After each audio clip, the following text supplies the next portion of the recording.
Next हमारा जो topic है, today we will discuss non competitive drugs. Last lecture में हमने जो एंजाइम इनहिबिशन की कॉम्पिटिटिव और उसके अदर पार्ट्स को डिस्कस किया था।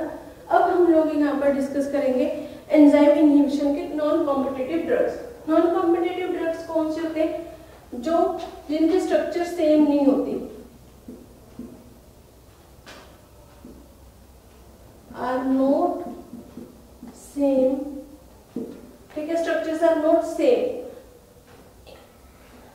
जो जिनकी जो हमारे सबस्ट्रेट है उनके साथ, जो नेचुरल सबस्ट्रेट के साथ जो हमारे स्ट्रक्चर उनकी सेम नहीं होती, वो हमारे ग्रुप जो है वो एंजाइम के साथ बाइंड नहीं कर पाते, उसको हम लोग बोल देते हैं नॉन कॉम्पिटिटिव। जो नॉन कॉम्पिटिटिव होती है वो इरिवर्सिबल होती है because the formation of enzyme substrate complex shape by change shape of enzyme. क्योंकि जो इरिवर्सिबल क्यों होती है? जो इरिवर्सिबल जो हमारे वो एंजाइम्स होते हैं, रिएक्शंस होते हैं, क्योंकि इसमें जो एंजाइम की फॉर्मेशन होते हैं एंजाइम सबस्ट्रेट की कॉम्प्लेक्स शेप में, ठीक है। अगर हम जो कॉम्प्लेक्स एंजाइम कॉम्प्लेक्स जो है वो हम देखेंगे सबस्ट्रेट, तो उसमें जो हमारे नॉन कॉम्पिटिटिव सब्सटेंसेस होते हैं वो फिक्स नहीं हो पाते एंजाइम के साथ, वहां पर बाइंड नहीं कर पाते बिकॉज क्योंकि उनकी जो शेप है वो चेंज होती है, जो शेप है उनकी वो एंजाइम की चेंज होती है, जिसके कारण वो इनहिबिट नहीं हो पाते। अगर हमारे यहाँ पर मान लो ये सबस्ट्रेट है, ये नॉन कॉम्पिटिटिव जो है वो सब्सटेंस है, ठीक है, ये है हमारा एंजाइम।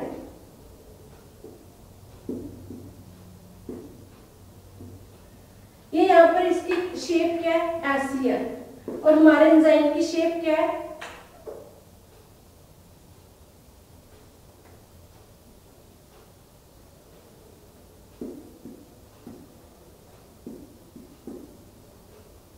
ये हमारा सबस्ट्रेट है, अगर ये यहाँ पर जाएगा तो बाइंड हो जाएगा। नॉन कॉम्पिटिटिव सब्सटेंस की शेप ये ट्रायंगल है, तो ये ट्रायंगल यहाँ पर क्या बाइंड नहीं हो पाएगी क्योंकि इसकी जो शेप है वो चेंज है, इसलिए हम इसको क्या बोलते हैं? नॉन कॉम्पिटिटिव सब्सटेंस बोल देते हैं। इसके एग्जांपल्स हैं हमारे नॉन कॉम्पिटिटिव की स्टेटिन्स। स्टेटिन्स क्या है? इसकी नॉन कॉम्पिटिटिव की एग्जांपल है। नेक्स्ट है हमारा जो ड्रग कॉम्पिटिटिव और नॉन कॉम्पिटिटिव जो ड्रग्स है वो कौन सी होती हैं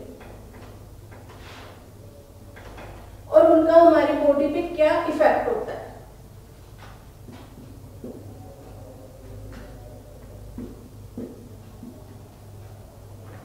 ड्रग और एंजाइम, जैसे हमने फर्स्ट लास्ट लेक्चर में भी डिस्कस किया था कि जो हमारे ड्रग्स है जैसे एलोप्यूरिनोल है, ये क्या कॉम्पिटिटिव,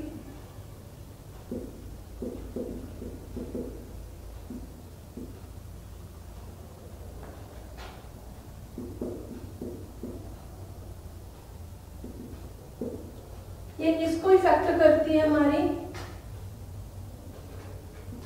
ज़ैंथीन ऑक्सीडेज एंजाइम को।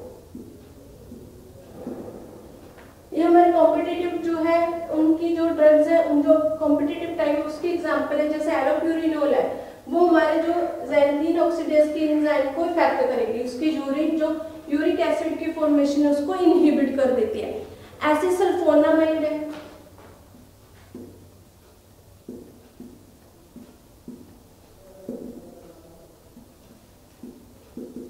वो क्या इनहिबिट करता है? जो सल्फोनामाइड है वो है हमारा जो फोलिक एसिड है, ठीक है, जो फोलिक सब्सटेंस है, सल्फेट है, वहां पर एंजाइम्स को इनहिबिट करेगा। जो फोलिक सबस्ट्रेट जो होता है वहां पर क्या है? जो बैक्टीरियल सब्सटेंसेस है उनकी ग्रोथ ज्यादा होती है।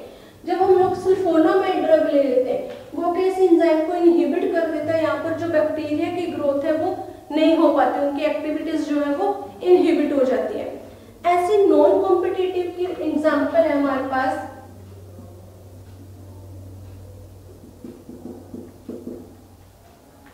नॉन कॉम्पिटिटिव की जो एग्जांपल है वो है हमारे पास डाइसल्फ्यूरोन।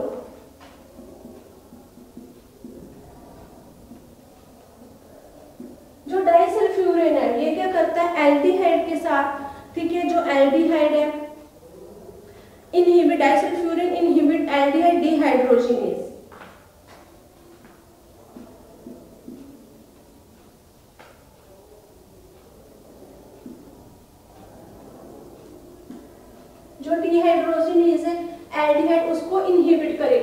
जो अल्कोहल यूज करते हैं पर्सन, अगर हम उसे उनको डाइसल्फ्यूरिन दे देते हैं, ठीक है, डाइसल्फ्यूरिन ड्रग दे देते हैं उनको, तो उससे क्या होता है,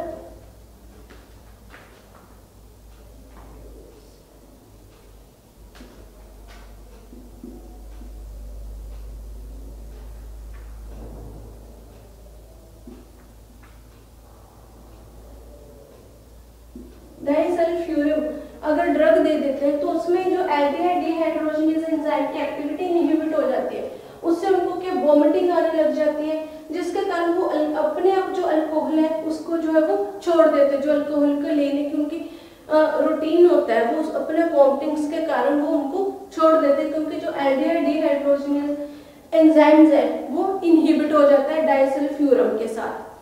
नेक्स्ट हमारे फैक्टर्स हैं जो बायोट्रांसफॉर्मेशन को इनहिबिट करते हैं, जो हमारी मेटाबॉलिज्म है, ठीक है, एंजाइम इनहिबिशंस की जो मेटाबॉलिज्म है उसको इनहिबिट करते हैं।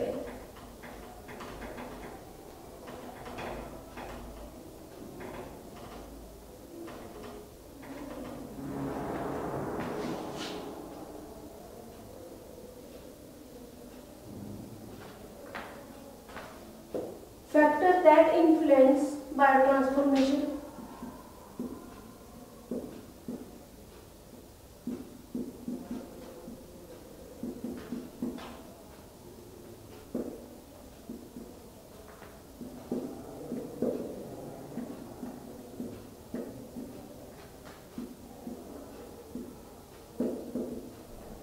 सब ऐसे फैक्टर्स हैं हमारे जो हमारे एंजाइम इनहिबिशन को कि बायोट्रांसफॉर्मेशन को इन्फेक्ट करेंगे। जैसे एग्जांपल है, फर्स्ट है हमारा इसमें जेनेटिक वेरिएशन।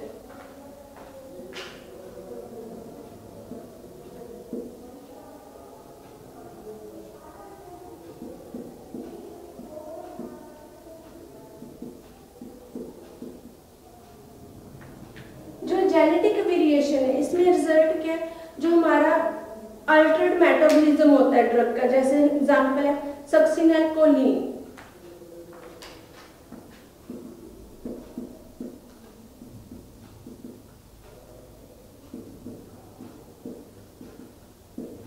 जो एग्जांपल है हमारा जेनेटिक वेरिएशन में वो है सक्सिनेल।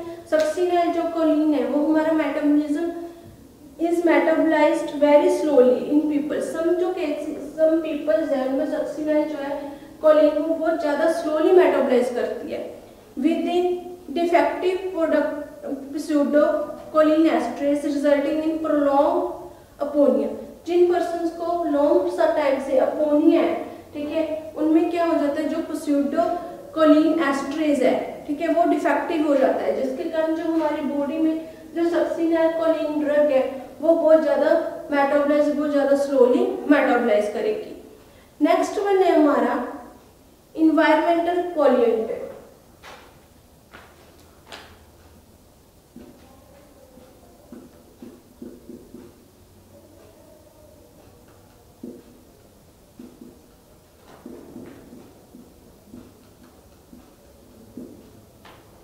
जो इन्वायरमेंटल पॉल्यूएंट है, ठीक है, वो क्या करता है, जैसे एंजाइम जो हमारा इंड्यूसर था, वहां पर एंजाइम जो इंड्यूसर में क्या था, जो पॉल्यूएंट थे डीडीटी, स्मोकिंग, वो हमारे एंजाइम को इंड्यूस करते थे, उनकी जो है इंडक्शन करते थे, इंड्यूस करते थे।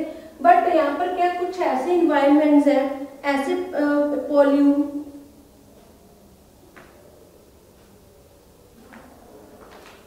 ऐसे सम पॉल्यूटेड है जो हमारे ड्रग को इनहिबिट कर देते हैं, एंजाइम्स को इनहिबिट कर देते हैं, ठीक है। जैसे एग्जांपल है हमारा लाइक सिगरेट स्मोक कोज एंजाइम इंडक्शन। जैसे जो सिगरेट है वो भी कोज कर देता है जो एंजाइम इंडक्शन है।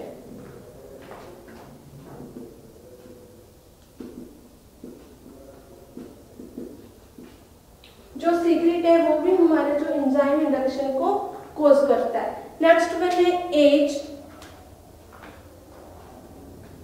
जो एज है, ठीक है, अगर जो ओल्ड एज के पर्सन्स होते हैं या जो बच्चे होते हैं उनमें जो मेटाबॉलिज्म की ड्रग की रेट है वो कम होती है, स्लोली ड्रग मेटाबोलाइज करती है, इसलिए जो एज है वो भी एक फैक्टर है ड्रग को मेटाबोलाइज करने का। जैसे liver are low and hence there are increased risk of toxicity, जब जो लीवर में जो एंजाइम्स होते हैं कम होते हैं, लो कंसंट्रेशन होती है एंजाइम्स की, तो उससे क्या होता है, ड्रग की टॉक्सिसिटी ज्यादा होने का रिस्क फैक्टर रहता है। ओल्ड पर्सन हो गए, जब हमारे जो इन्फेंट्स हो गए, न्यूनेट्स या 3 ईयर्स से कम एज के पर जो चिल्ड्रंस होते हैं इन्फेंट्स, उनमें जो है मेटाबॉलिज्म, जो ड्रग की मेटाबॉलाइज करने की एक्टिविटीज है वो क्या होती है, कम होती है। इसलिए उनको जो है ड्रग है वो मेटाबॉलाइज करने में बहुत प्रॉब्लम आती है। वो एज, वो भी एक फैक्टर है, क्योंकि उनमें जो एंजाइम्स की प्रॉपर फॉर्मेशन नहीं हो पाती, या फिर जो अगर हमारा जो ओल्ड एज के पर्सन है उनमें भी वो मेटाबॉलिक जो रेट है वो भी डिक्रीज हो जाती है एज के अकॉर्डिंग, उनका भी जो प्रॉपर बॉडी सिस्टम है वो प्रॉपर काम नहीं करता, इसलिए उनमें जो रेट ऑफ इंजेक्शन है वो कम हो जाती है। नेक्स्ट है हमारा जो डिजीज ऑफ लीवर।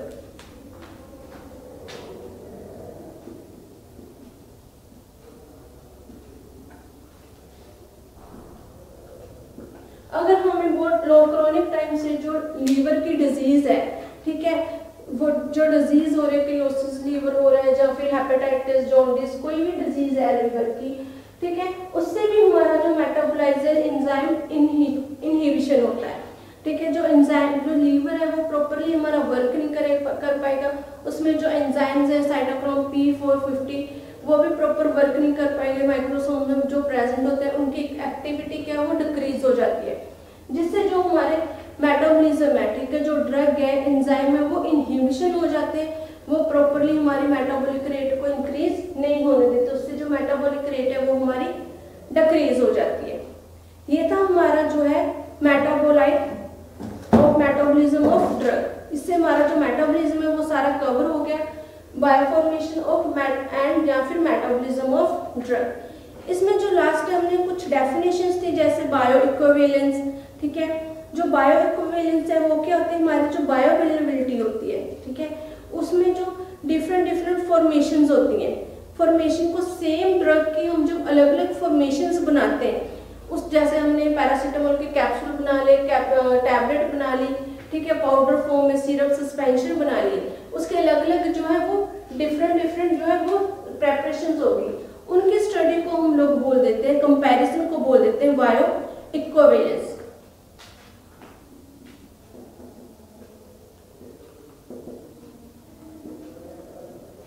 किसी भी एक ड्रग की अलग अलग जो हमारे डिफरेंट जो फॉर्मुलेशंस होती हैं उसकी स्टडी को हम बोल देते हैं बायो इक्विवेलेंस। ये चैप्टर हमारा यहीं पर जो टॉपिक मेटाबॉलिज्म हमारा ट्रांसफॉर्मेशन खत्म हो गया। नेक्स्ट लेक्चर में हम लोग क्या नेक्स्ट टॉपिक के वो स्टडी करेंगे। नेक्स्ट टॉपिक में हम लोग इसमें जो मेटाबॉलिज्म है इसमें हमारे फेज 1 फेज 2, ठीक है, ये जो हमारे प्रोटीन इंडक्शन प्रोटीन इनहिबिशन थे वो इम्पोर्टेंट टॉपिक्स है, इसलिए इसे हमें थोड़ा इम्पोर्टेंट एग्जाम के पॉइंट ऑफ व्यू से ये इम्पोर्टेंट टॉपिक है जो है मेटाबॉलिज्म की फेज 1 और फेज 2। ये जो हम नेक्स्ट टॉपिक कल डिस्कस करेंगे वो हम करेंगे एक्सक्रीशन, जो ड्रग की एक्सक्रीशन है वो कैसे होती है। हमने अब स्टडी किया था, जो एब्जॉर्प्शन के बारे में भी डिस्कस किया था, ठीक है, उसके बाद हमने क्या डिस्ट्रीब्यूशन मेटाबॉलिज्म। अब हमारे लास्ट में क्या रहेगा एक्सक्रीशन ऑफ ड्रग। अब हम ड्रग के एक्सक्रीशन के बारे में स्टडी करेंगे जो है वो हमारा नेक्स्ट लेक्चर में।